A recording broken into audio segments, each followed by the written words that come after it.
What's good? It's Russell King here. Today I'm going to be going over the official AEW World's End pay-per-view.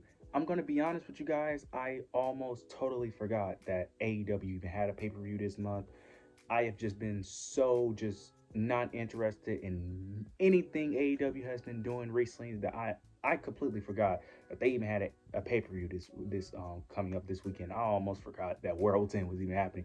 That's how uninterested I have been in this entire show as a whole for the past few weeks. I totally almost forgot. But I'm gonna be going over the entire card. You guys leave your predictions down below. Let's jump straight into it. First match we're gonna start off with is Marame versus Thunder Rosa for the AEW Women's World Championship.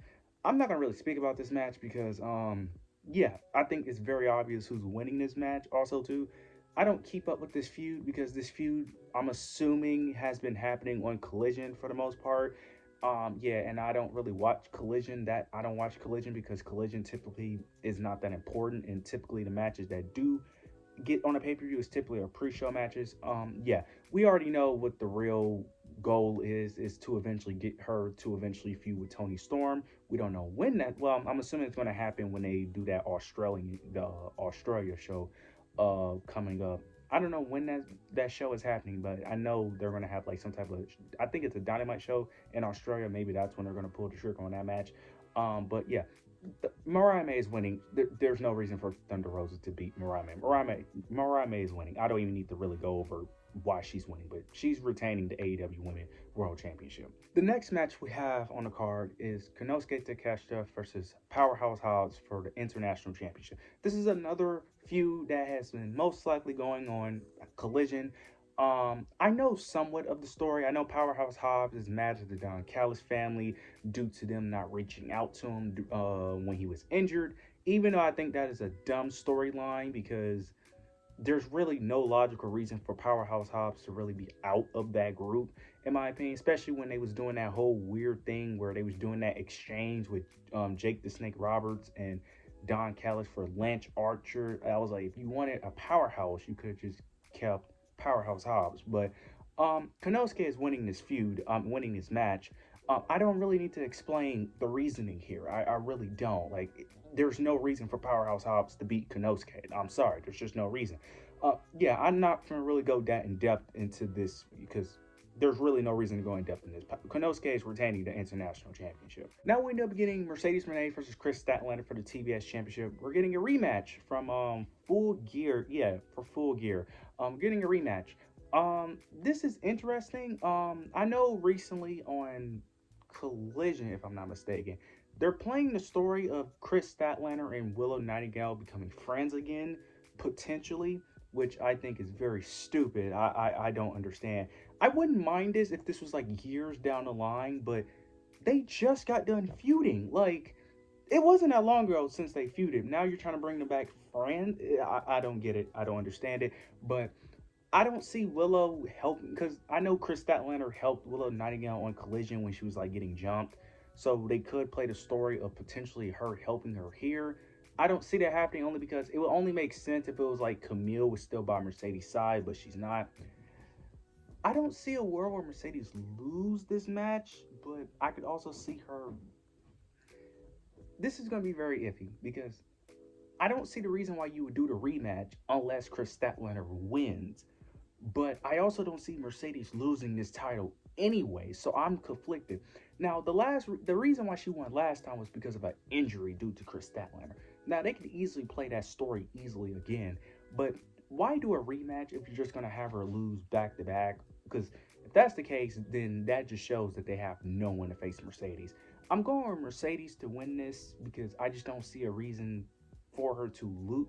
Even though I want her to lose the title, I just don't see a reason to make. There's no reason for her to lose because you haven't built no one up to really take that title to have a telling, interesting story. And Chris Statlander, as TBS champion, I mean, I wouldn't mind it, even though I feel like she should just be past the TBS champion at this point. But we know why, because we all know Tony Storm is getting that AEW World Championship back. So, but yeah, I'm gonna go with Mercedes Moné. But this really wouldn't shock me if Chris Statlander wins this time, because I just don't see Why would you run this match back? But I have Mercedes Renee retaining the TBS Championship. Now, we get MJF versus Adam Cole, the feud that needs to end and needs to end here. Now, I will say this, their face to face was really good, which is something that has been missing in this entire feud. Because MJF, I know he's been filming a movie, so that's the main reason why he hasn't been on Dynamite. But if we had more face to face, more more promo battles, I think this feud would have been better. But this feud just needs to end. I'm just gonna be honest. Now, MJF should be the one winning this match, but something tells me Adam Cole is gonna win, especially due to what they did on Collision last week, if I'm not mistaken, with MJF getting the upper hand, but then I think Undisputed Kingdom ended up coming in for the save. I'm gonna go with MJF winning by cheating, but I don't feel that confident because something tells me that they're going to have Adam Cole win this feud for whatever reason because he's the babyface. Yeah, I'm gonna go with MJF, but my gut is telling me Adam Cole. But I'm gonna go with MJF because MJF should win this match. He's the only logical person that should win this feud. It doesn't even make sense if Adam Cole wins this match. I'm just gonna be honest. I don't care what revisionist history they're trying to do, how they're trying to twist this story. I'm sorry. MJF is the only person who should. He's the only person that should be winning this match. Okay. Adam Cole should not be winning this feud, but whoever wins, I honestly don't care. Just end the feud. It should be done after this. I don't want to see them mention each other, them going back. No, just end it here, and that's the end of this feud. But I have MJF beating Adam Cole. Now we're getting into the Continental Classic matches. The first one we're going to go over is the Ricochet versus Okada. This is very interesting. You can go Ricochet. You can easily have Ricochet end up winning, building up his heel gimmick, and then eventually whoever he's facing in the finals.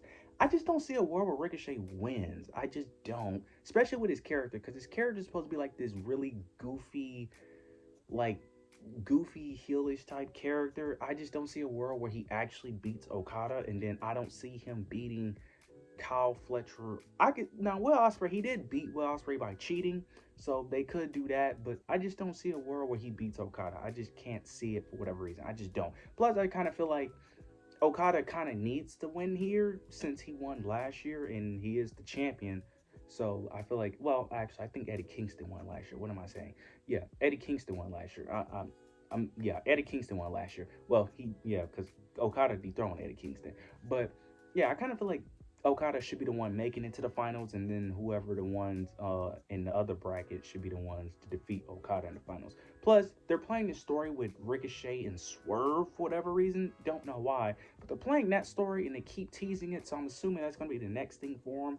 So I'm going to say Ricochet loses, and I think Okada advances to the finals. Then we end up getting Kyle Fletcher versus Will Ospreay. We're getting the rematch. This is very interesting as well because, again, this is similar to Chris Statlander or Mercedes. Why have a rematch if you're going to have Will Ospreay lose twice?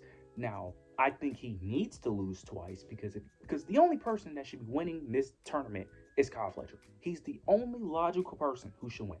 No one else should win this tournament. Will Ospreay should not win it. Ricochet should not win it. Okada doesn't need it, okay? If you want to build a new star, it needs to be Kyle Fletcher. He's the only person that should win it. Now, part of me feels like what they're going to do is have Okada win this tournament and then have Kenny Omega come back and feud with Okada. Please do not do that. No. Kyle Fletcher needs to win this match. Ride the momentum of him being this new top heel. Have him beat Will Ospreay again. You could have him cheat. I don't care. He needs to win this. Then you end up going to the finals, which I'm going to discuss now. Okada versus Kyle Fletcher. Kyle Fletcher needs to win. Simple as that. Kyle Fletcher needs to be your new Continental Champion, and then we'll see where that goes. Now, I don't have high hopes for this championship because the Continental Championship in general is kind of worthless and it doesn't mean anything. But if you want to put a title on Kyle Fletcher without putting him in the main event scene with the World Championship, and then the International Championship is, carried by Konosuke Takeshita, give him the Continental Classic. Give him the Continental Championship. Plus, Don Callis have gold. You have two of their top people have championships. They could constantly brag about it. It's perfect. The story tells itself. But Kyle Fletcher needs to win this Continental Classic. He needs to become the new Continental Champion. Then we get the main event.